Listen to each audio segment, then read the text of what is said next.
I think that what happens is that people that have a practice of giving thanks, a practice of gratitude, not just in the good times, but in the muckety mud times too. I think that's what supports and helps folks to get to those goals and those destinations and that place of inner peace and happiness. Hello and welcome to the Unlock Lab. I'm your host, Tosca DiMatteo. Welcome to episode number 41. This actually marks my 1-year anniversary episode, and I'm so thrilled to be here with you. Today, I'm going to talk to you about Thanksgiving, or thanks and giving, as a way of life because, well, it is the season. And at the end of the day, this episode is really about perspective and that you get to choose it. You get to choose the perspective that you want to carry with you in life, in everyday situations, and in the hardest of times as well. We are still in a moment in this country where a lot of folks, I think, are feeling hopeless, trying to find their grounding and trying to figure out what's going to happen as reality continues to set in terms of what this country is going to look like for the next 4 years. Stay tuned in here because I've got some great counsel and advice for how to kind of handle these times, these more difficult moments. You add on family time and then you add on grief and you add on all these other things that happen this time of year. And it can be a doozy, but hang in there. We're going to talk about it. But first, before I dive in, if you're new to the podcast, then let me just say welcome. I'm so glad you're here. I am a career transformation coach, a keynote speaker, and I am an alchemist. I help you turn personal growth into professional breakthroughs. If you want to learn more about how I can help you, your team, or your conference content, please visit CoachTosca.com. That's Coach Tosca.com. All right. Well, so here we are. We're at the very end of November when this launches. I'm recording it a few weeks in advance.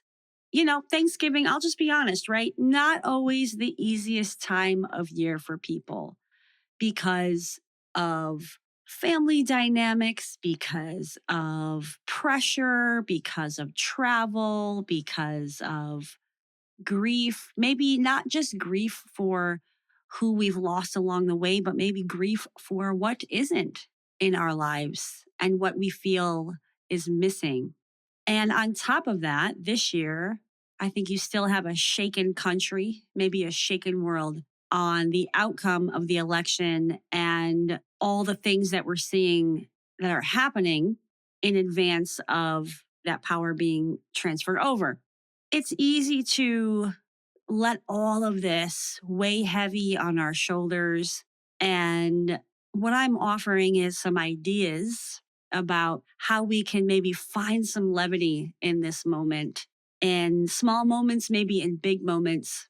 And, you know, it's funny because I think right now, I don't know, the past couple of weeks, I've experienced, I think, this country moving into this surge of empathy and this surge of compassion for what some folks are going through.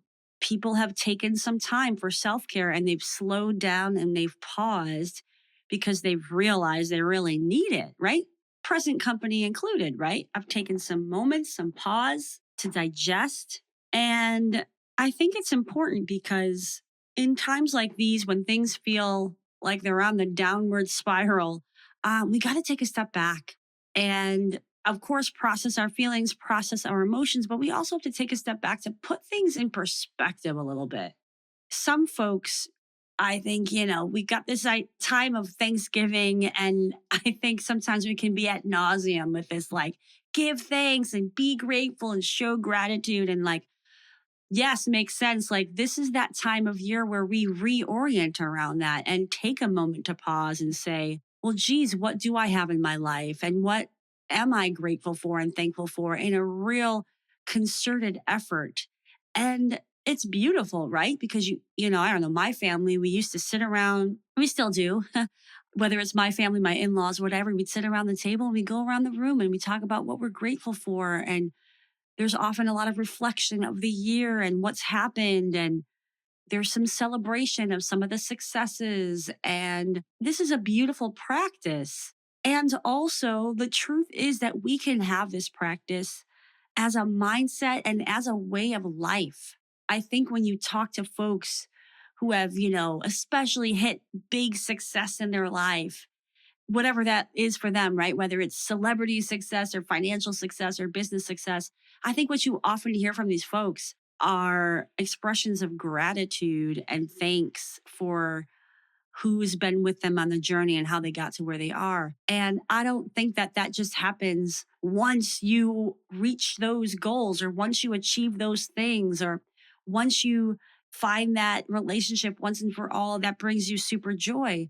I think that what happens is that people that have a practice of giving thanks, a practice of gratitude, not just in the good times, but in the muckety mud times too, I think that's what supports and helps folks to get to those goals and those destinations and that place of inner peace and happiness. And I'm just offering that as something to consider for not just this moment in time, not just this week, but how does this get practiced and embodied? And look, I'm not saying that I have this like most amazing gratitude practice and abundance mindset, but I will say that over the years of my journey of transformation and my journey of healing, and over the years of supporting others in their journey of getting out of downward spirals and finding hope and feeling more hopeful. Part of that practice has been, how can I honor what is right now? How can I honor what I do have? And how can I even honor what's coming to me, even though I don't know when or where or how it's coming, but just be grateful that I know it's coming? And I think that these practices are extremely powerful because, again, it provides perspective. Sometimes I literally sit in front of my altar, or sometimes, like before I go to bed, I just remember to say thanks, like, thank you to that person that reached out and gave me a super nice comment. Thank you to the folks that, are helping my business behind the scenes and all the things, I'm thankful for my husband for the things that he does for me day in, day out that I never really want to take for granted. And we can build this muscle. And I think the more that we build the muscle in times that are good, it helps us to keep that going in the hard times. I was just speaking with a client recently where she was kind of in a very difficult time in her life. And she's starting to try to institute some practices. And the truth is that it's harder to do that when things are sucking wind sometimes because you're so highly discouraged and you're just trying to get to a neutral place. And then you add on building new habits. And that can be a lot. So I think it can be really great if we build habits that serve us in the good times so that we can use them when we're going through the hard times. And I found that, for example, even with my journaling practice, if I journal, even when things are going well, that supports me when I hit the bumps in the road to continue to journal and to continue to excavate and to continue to look at and process my feelings in my life, even when I'm not feeling so great about it. But doing that becomes easier when I've made it a habit already. You're picking up what I'm putting down here in terms of when we are facing challenging times and we feel a sense of lack or we feel a sense of hopelessness, we can come back to honoring, what do I have? What is coming my way? What seeds have I planted? What have I been doing to kind of honor that I want to lead my life with love and not hate? And just give ourselves a little bit of credit for the way we have been operating. And this reminds me also of what happened during the pandemic when things got chaotic and there was this huge sense of hopelessness and what now and uncertainty. And so, what practices did you start or did you continue or did you experiment with to help you find grounding during that time? Because I think it's a great example of man, we've done some difficult things in our lives already. And how can we pull from our past success of getting over those humps and know that we can still use those tools and we can evolve those tools to get through today? And I'm reminded during COVID, for example, I really leaned in on my yoga practice and I was doing yoga several times a week. And those were like 90-minute sessions. Like it was a lot. But it just gave me this focus on self, focus on my physical body, and that helped me to be really grounded. I hope you take some of this and start to ask yourself, yeah, what practice could serve me right now? And maybe it is a gratitude practice or a giving thanks practice. And there's also no need to force it. You know, it's like one of these things, if you're just like, wow, I can't even get into gratitude, I can't get there. Like, that's okay because if we're forcing things, then it's not really serving the function that it's meant to serve.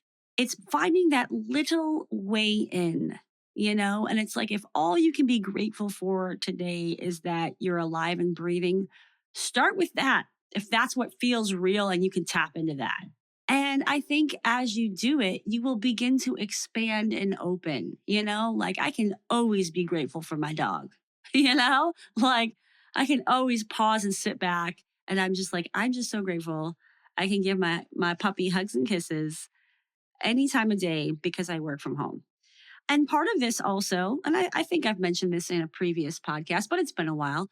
Do you have like an abundance folder or a thankful folder? I call it abundance folder, where it's like you're building the evidence for what you do have in your life, for what support you do have, for the love that you receive. I have this folder in my emails. I actually have a photo folder on my phone of like testimonials or like really nice things people have said to me on my different platforms. And I take a screenshot of it. So, like, whether it's on LinkedIn or on Instagram or a text message, I keep those messages so that I can refer back to them in my dark days. Maybe that's something you can do for yourself as we're coming to the end of the year, even, and say, man, let me look back at this year and let me remind myself of what goodness was here and what was accomplished and what love is present in my life. So that's kind of the first piece that I wanted to share, right? Which is how do we look at abundance mindset? How do we look at how we ground ourselves in difficult times? And how do we look at the past experiences we've had when we felt really hopeless? Maybe we even go back to 2016. You know, what did you do then? And ask, well, what tools were in my toolbox and what can I try now? I think the other thing about this time of year is that our inner critics can get in the way. They really can. Maybe you're sitting around that table for Thanksgiving, if you're so blessed to do so, and you are struggling to tell yourself some of the wins from the year because your inner critics are taking over and saying, well, you should have done these things or you should have these things and you don't. And maybe even inner critics are getting in the way of just enjoying the holidays because your inner critics are saying, well, you don't have this kind of love in your life, or you don't have this kind of support, or you don't have a family that looks like this, or that acts like this, or that speaks to you like this. And our inner critics kind of create suffering on top of suffering. So maybe it is true that you don't have the kind of love in your life that lifts you up right now. But if then we have our inner critics telling us, what's wrong with you? You don't have these things in your life, right? That's suffering on top of suffering. So be mindful of what your inner critics are saying this season. And I'm not even going to go get into the whole like food arena of inner critics this season, because that's a real thing too. But keep an eye on what you're telling yourself you should or you shouldn't do. And I think one of the ways that you can prevent inner critics from really coming in strong is for you to make a decision about what choices you know you want to make as it relates to food, as it relates to family or boundaries, but be intentional. Being intentional about these things can be really helpful to send messages to our inner critics that we have a plan and we know what we're doing And we're leading with that, not with being our own worst enemy. So, yes, inner critics can come in and make us feel bad about our life, about our situations. This is where going back to the truth of what is present in your life, of what you are appreciative of, what you are thankful for, can be really helpful in not letting those inner critics run the roost this week or this month or this season for that matter. Now, I want to talk a little bit about the giving part of thanks and giving. Giving is a great concept in the world of perspective. And I'm sure you've heard this before, probably from Oprah or somebody like that. But that when we are feeling down in our luck, when we are feeling hopeless, when we're feeling frustrated, giving is a beautiful way to come back to our center. It's a beautiful way to honor ourselves and our superpowers and what we have to offer the world, and to not dismiss that and to know that it's valuable and important. Giving is a way to take the focus, honestly, off of ourselves and our ego and place it towards somebody else. And even by doing that, by placing the focus elsewhere, it can help us gain perspective about, well, what am I really worried about? And is that worth taking up all this energy that I'm giving it? So, giving, I think, is also something that people have been doing this month in this time when so many people are hurting. And it's interesting, right? Because we can do these things all the time. We can choose to be giving and generous and hold space for other people every day, not just when there's major world events or when there's collective pain going on, but as a way that we choose to show up in the world, to give somebody our empathy and our compassion and say, man, I'm sorry if you're going through a hard time right now. I can understand that. What can I do for you? How can I be there for you? You know, we have this opportunity to have this giving spirit every day as a way that we move through the world. And it's funny, I was texting with a friend of mine and she was really, really having a hard time with the state of affairs. And I said, what can I do? And I started throwing out a couple of suggestions of how I could support her. And the winning suggestion was to send her puppy pictures. You know, a little bit of dopamine never hurt anybody, right? So these are things that we can do, simple things that we can do as a way of giving. It doesn't have to be this big present, this big monetary thing. It doesn't have to be this major gesture. It can be the smallest thing of like texting somebody that you thought about, texting somebody that you want to talk to again, or just plain calling them. My God, nobody just calls each other anymore.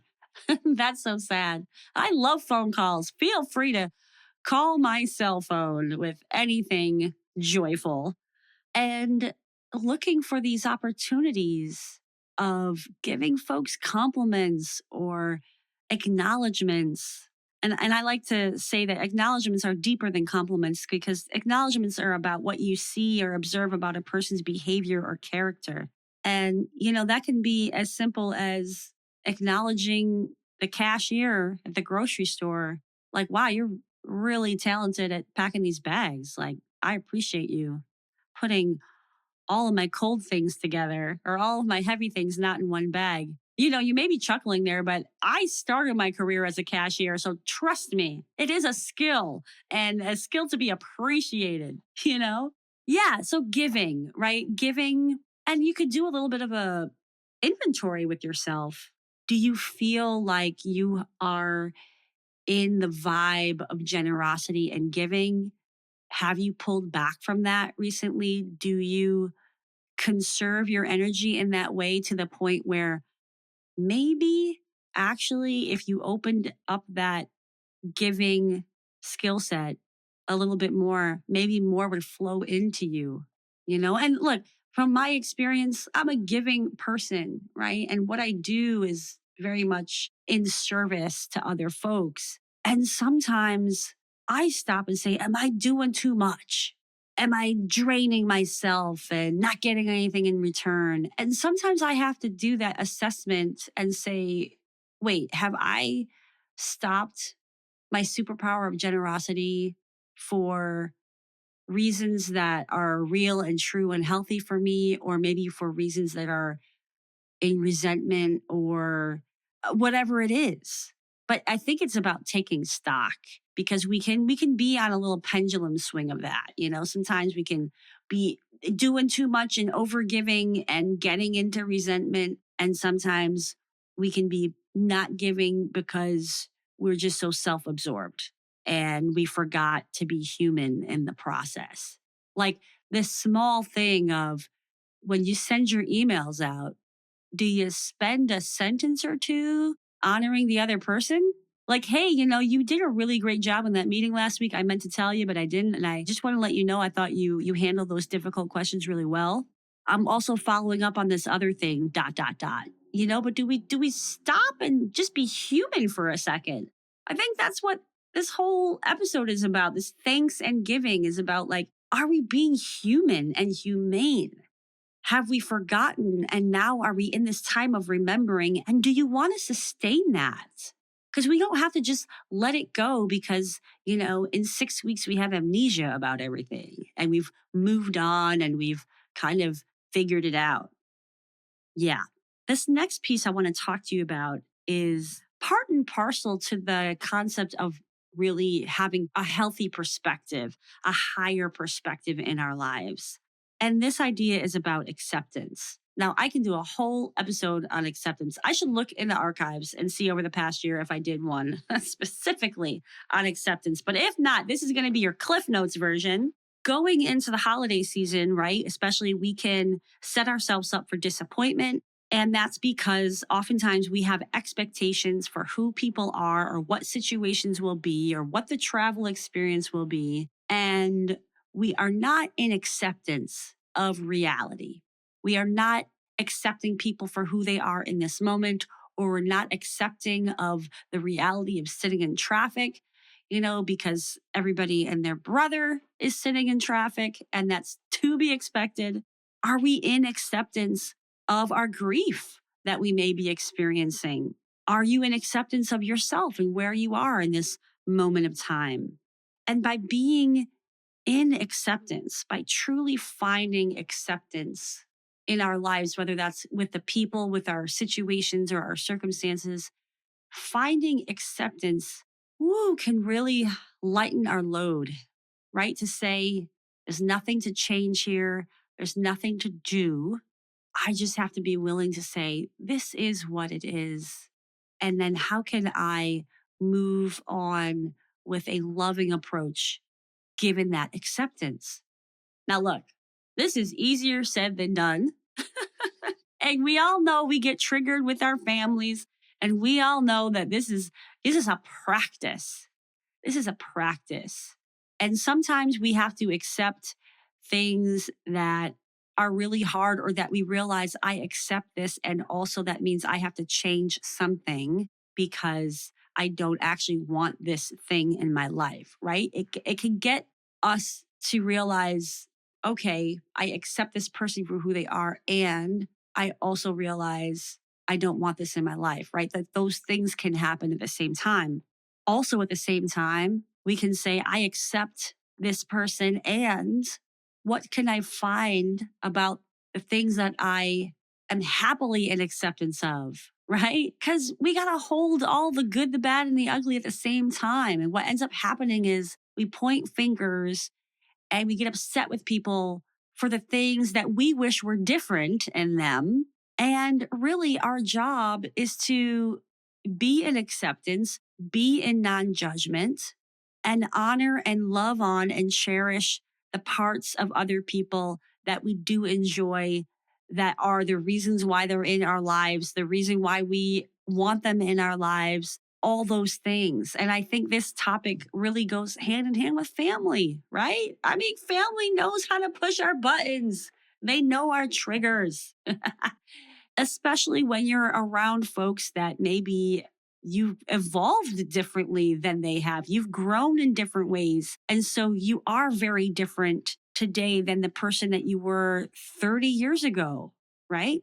So I offer this idea of, where can you be in acceptance this week and always, where maybe you've been resistant because you just want the other person to change, or you want the situation to change, or you want something to be different. And that's great. And the only thing we can change is ourselves. So we can practice this idea of what do I accept? And also, what is it that I need to shift within me? Or what do I need to shift in my perception? Or what do I need to shift in my narrative? Or what do I need to shift in my behaviors to make it something that is healthier for me or healthy for me? So, for example, you may be in acceptance that you, for example, have a friend that's an energy vampire and they're a taker, right? You can accept, okay, this person is a taker, but I still love her. And so I want her in my life. But you know what I'm going to do is I'm just going to limit myself to like spending X amount of time with this person, because after that amount of time, it's draining on me, right? So you can accept who this person is and then honor your boundary and say, you know what, I can only spend 2 hours with this person, or I can only spend a half an hour on the phone, and then I got to let it go. I got to hang up. I got to get off the phone. This is how we can be in acceptance and also honor what works for us. You hear what I'm saying? I hope this is helpful for you guys. Please let me know if it is. Like, rate, review, like this show wherever you're listening, or send me a message. You can even comment. I think on like Spotify has like comments capabilities too. So let me know if some of this or any of this has been helpful. And I want to leave you with a final thought in this time where I think a lot of folks are finding it hard to be hopeful and come back to hope and realize that hope is not lost, not even lost for 4 years. And start to ask yourself, what am I hopeful for? Because if we can identify what we're hopeful for, I think that helps us to stay open to the possibilities of that becoming manifest. And I think it helps us stay open to what's possible for what interactions look like, for how people can show up that may be different from your expectations. So maybe it's, I'm hopeful that I can sit down to a holiday dinner and just enjoy each other's company versus focus on the differences, right? Just as an example. Or I'm hopeful that I can put into practice being a more loving, giving, grateful human being. And this can be part and parcel to the idea of setting your intention.